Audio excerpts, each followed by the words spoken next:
That's right, we're going to talk about the movies that we like regardless of critical praise, box office totals, and overall audience reception. These are the movies we love for being what they are, why they are, and how they are. These are our comfort flicks. A time of tyrants. A time when the only way to uphold justice was to break the law. He gave the people the courage to fight. The one man who stood for freedom became a legend.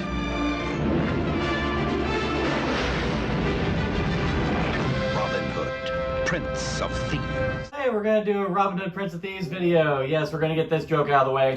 Unlike some other Robin Hoods, I can speak with an English accent.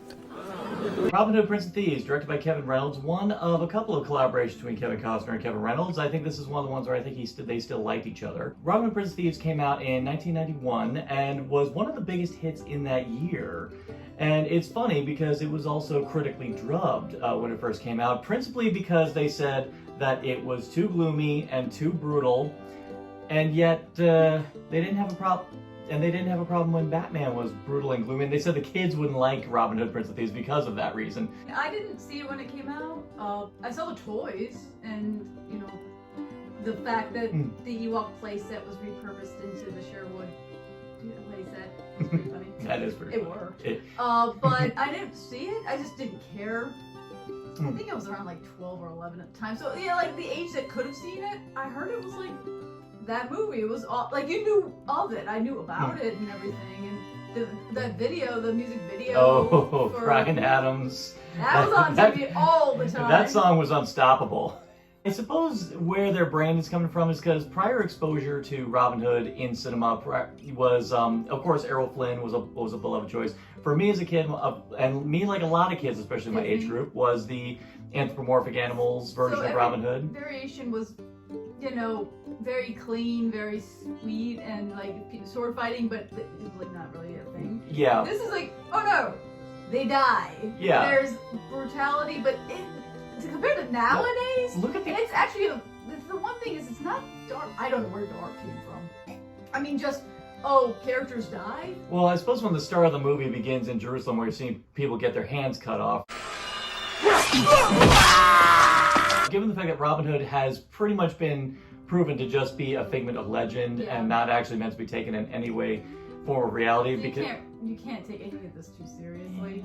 But yeah, they're showing brutality, and I'm sorry, but I didn't think it was that brutal. I thought, or not dark at all. In my I mean, it's very bright, except for the one joke they do say where the hell's the sun in your country? Like, ooh, head to England. Actually, that leads I like that line actually. And that leads to a fascinating addition because I actually discovered in some of the lesser adaptations of Robin Hood, like some TV versions, there were renditions where Robin Hood did have a Muslim companion by his side. I believe his name was Nasir, but because that character was actually made specifically for that production, they actually had to change the name for copyright reasons, so they changed it to Azim, and they made him into a Moor, which during that time period, you know, Moor was a very common term. Othello from Shakespeare was a Moor, and played by Morgan Freeman, and yeah, he's amazing. He is kind of amazing, and well, the one thing with him is that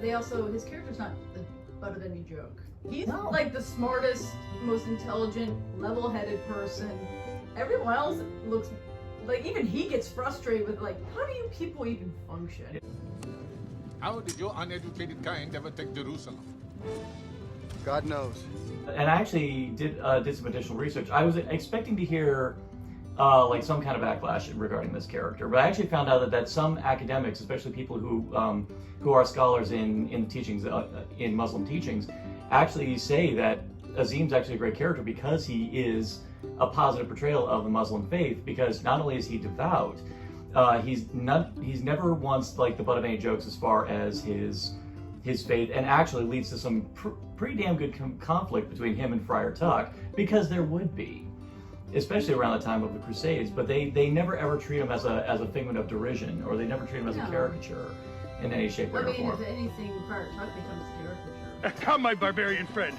So you and I open a barrel together and do our best to save each other's souls. Alas, I am not permitted. Fine then. You talk, I'll drink. but even he gets enlightened when you see like how corrupt the church is, which that's a standard thing in a lot of these stories. Is the church is corrupted as well. Here's 30 pieces of silver to pay the devil on your way to hell! It's been a while since I watched this version, and we did watch the extended cut. Yeah, if you ever get it, definitely get the extended cut. There is a load of more scenes that actually do a great job enriching, like, not just the focal characters, but all the characters. That in other renditions of Robin Hood I have seen, they never really focus on the merry men as much as they should, and this time, damn. It was your anger that drove them on. It's not a lie. You ruined my life.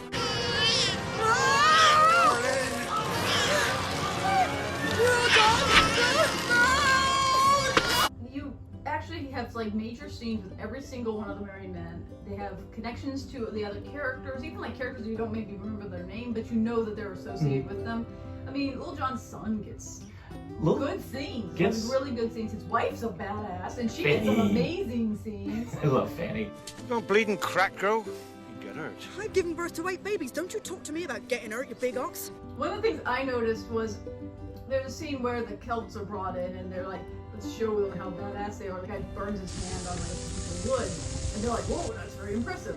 Yeah, keep an eye on him in the background. I'm as good as engaged. And you see him actually like cowering in pain. And you also actually get more insight into what the sheriff is doing with all the additional scenes they add in, because I didn't know heads or tails about the barons or what the hell. And they didn't really do a good job hitting home what the sheriff's intent was in taking over the throne. But there's a lot of additional footage that they put in here you know what the plot is. Yeah. I actually saw this movie after I saw Men in Tights. So, yes. Really? So I saw Men in Tights because it was on TV, you know, whatever. And I like Mel Brooks. So I thought that movie was hilarious. And then when I saw Princess Leia, I went, oh, that's what they're referencing! The scene where Little John and Robin Hood were fighting. I didn't know that was a play off of the full scene from the original movie, which is just as entertaining, to be honest. It's a lot of fun because Robin kind of gets bested by Little John. I like how his name was John Little, and he's like, well, maybe I should call you Little John. It's like, whereas the rest I just go, but in real life, I'm very big. Very big. We're going to be referring to Men in Tights like God knows. I will say that's still the one I actually kept calling Duncan the blind. You should keep calling him Blinken. I can say. This poor wizened old man who had his eyes brutally ripped out. But I'm going to call you Blinken. We're going to call you Blinken. Because I can't not call you Blinken. And actually, at one point, I thought about a scene that was going to happen and went, oh no, wait, that's Men in Tights. Yeah. I'm like, oh, Prince John isn't in this movie. It's like, no, poor Duncan is the guy who had to watch Brian Blessed get brutally murdered, and I think they even burned him in that cage or something like that. They do something. You know, kudos to Brian Blessed for doing like just a very short scene, but he kills it. Actually, interesting thing, Sean Connery was originally courted to play that character. He was originally supposed to play the Earl of Locksley, but because he, at that point, was playing a lot of fathers, he didn't want to play it. But then he... I think playing Richard III was fine. I think that was good. And, okay, yes. I could... Yeah, make that point about the accents. Oh, yeah. Everyone makes jokes with Kevin Costner, not an accent. What accent did Sean Connery use as Richard? I will not allow this wedding to proceed. My lord. Unless I'm allowed to give the bride away. You look radiant, cousin. Yeah, last I checked, the English were never going to let Scots be king. Oh, granted, he also was Russian with a Scottish accent. So, for some reason, he gets a pass. And I'm like, you know what? Kevin Costner, he did a good job. He was charismatic. He was fun. I could totally believe him when he was trying to get everyone to join and focus. Yeah, he kind of tried the accent a few times. I caught it a few small times. And apparently he did have a voice coach. He tried. I mean, I'd rather you just go with it than to badly do an accent. The thing, just go with it, because also I feel that would limit his ability to act. Yeah. And he'd be so more focused on an accent than just play the damn character. Did Errol Flynn even use an accent? No, he did not. Then why are we? Yeah, why are we giving him hell? Why are we giving him hell? He had more. I haven't seen Errol Flynn. Sorry, man. But Kevin Costner was fun.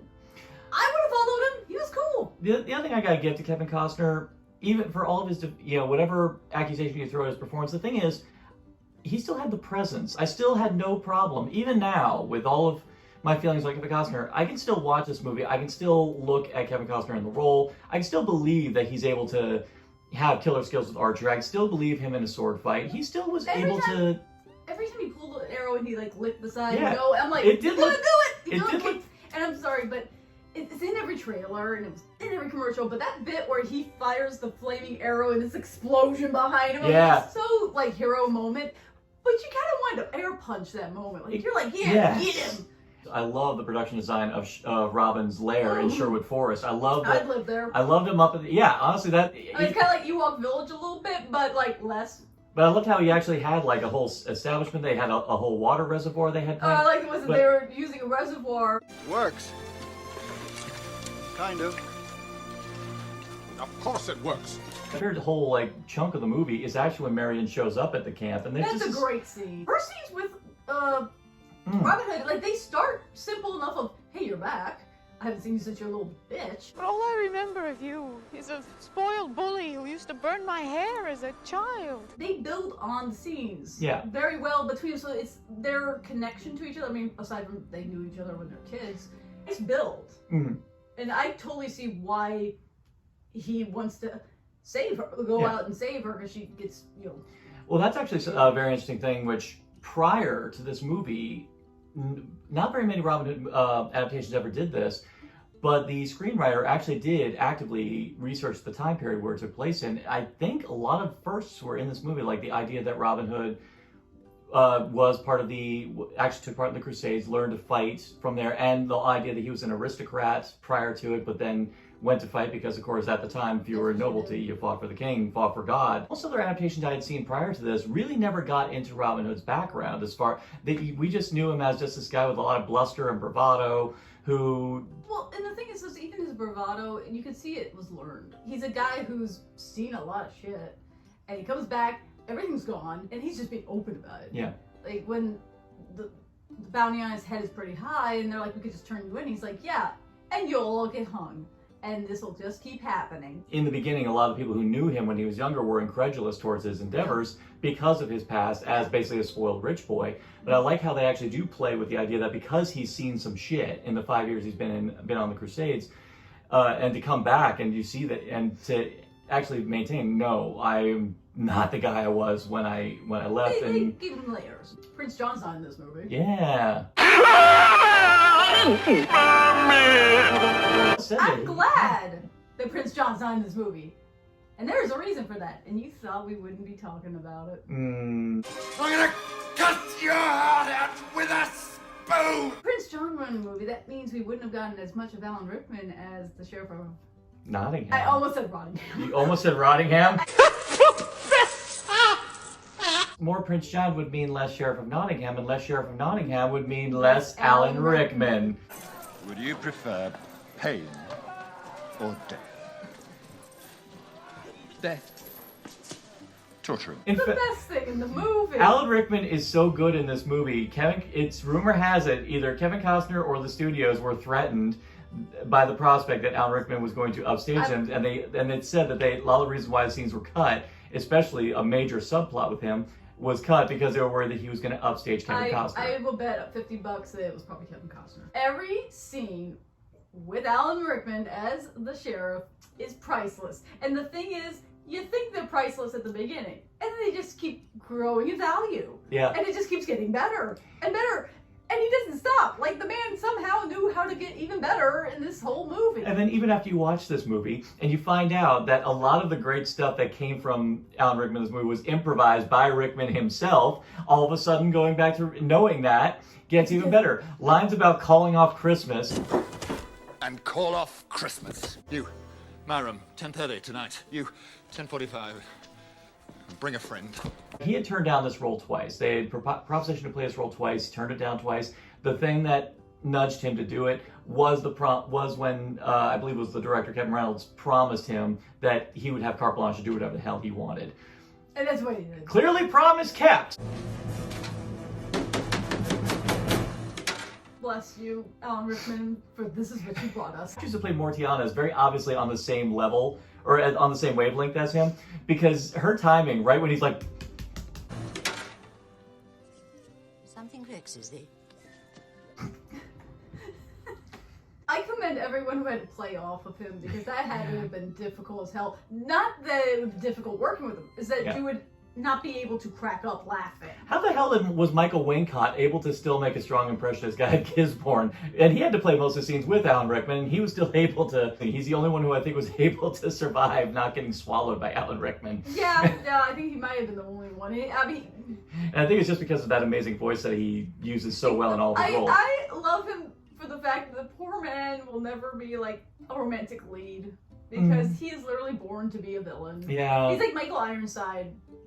Exactly, but he's so good. But greatly talented, and I love seeing whenever he shows up, he's always great. And that's his name. For people who I've always said, who's that guy? It's Michael frickin' Wincott. That's who he is in the finale. I think I have a type when it comes to villains. I love dark hair, overly dramatic, temperamental, temper tantrum villains.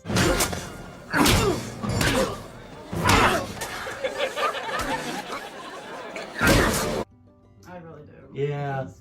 And yet somehow, some way, when he's being dead serious and saying things like "bring me prisoners," I'm like, I'm still taking you seriously, dude. The masterpiece of this film, and I really think there should be more lists of like great performances that people don't give enough love to.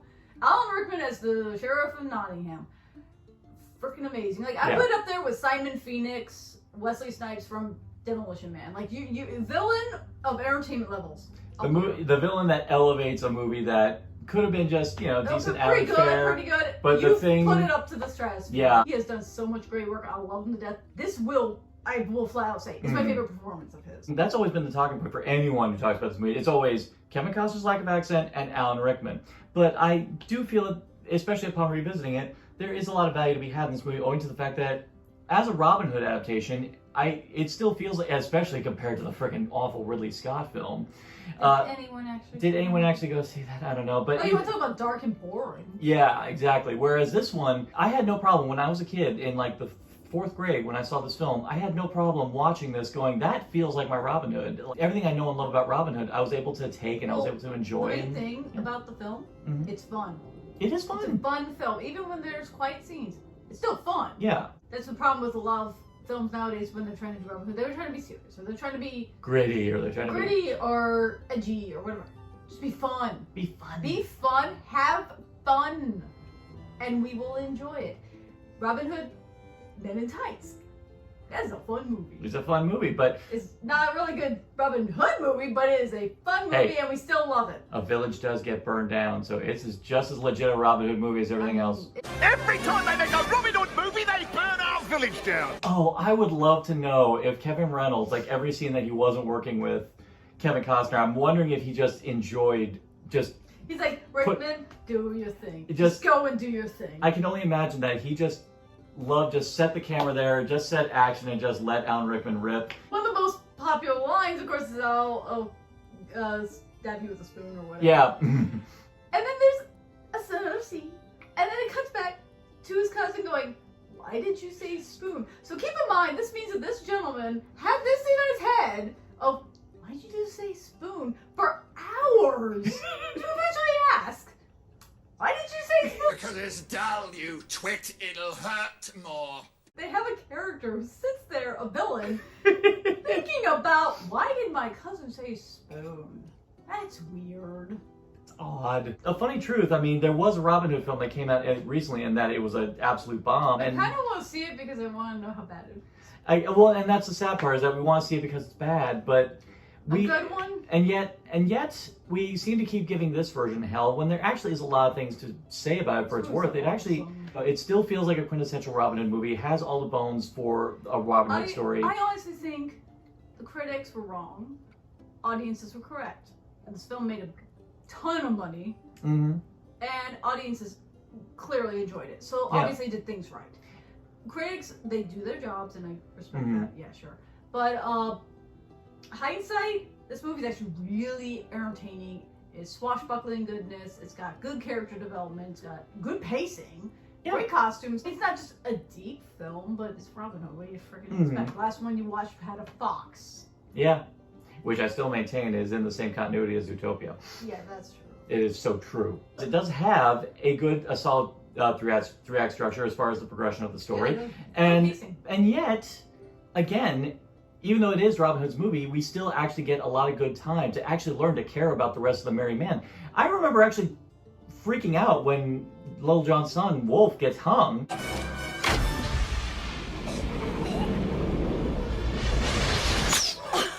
And I kind of feel bad for Kevin Rounds as the director because it was notorious that him and Kevin Costner butt heads like constantly. Did he do Waterworld? Yeah, he did. I mean, exactly. I like Waterworld. I think it's a very well-made film. But I feel bad because Kevin Reynolds still does a spectacular job staging these action sequences, especially the big final showdown. I mean, that whole hanging scene, there was a great sense of pacing and tension. I mean, and another thing that has to be spoken about is Michael Kamen's score.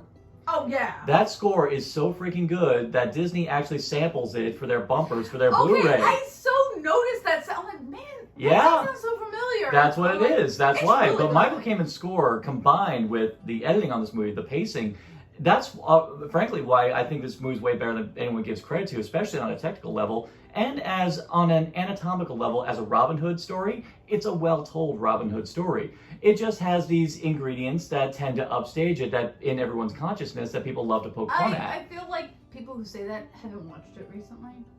Robin Hood as a character and even as a concept has always been at its best when it's escapist fun. Even the original Errol Flynn film, for what I am told, I'm going to make sure to get around to watching this, even everyone has said that that is just great escapist fun. Even the Disney film, for all its faults on a story level, is still a fun movie. And Robin Hood, hell, in my opinion, one of the best Capaldi episodes is Robot of Sherwood. Do you agree? Do you disagree? Do you think that this was a retelling that was upstaged by some very overpowering elements, or do you think that this is actually one of the most enjoyable retellings of a great English legend? Leave it all in the comments below, and for more addictive content on Narcotic Casserole, simply like, share, subscribe, click, thou shalt be served.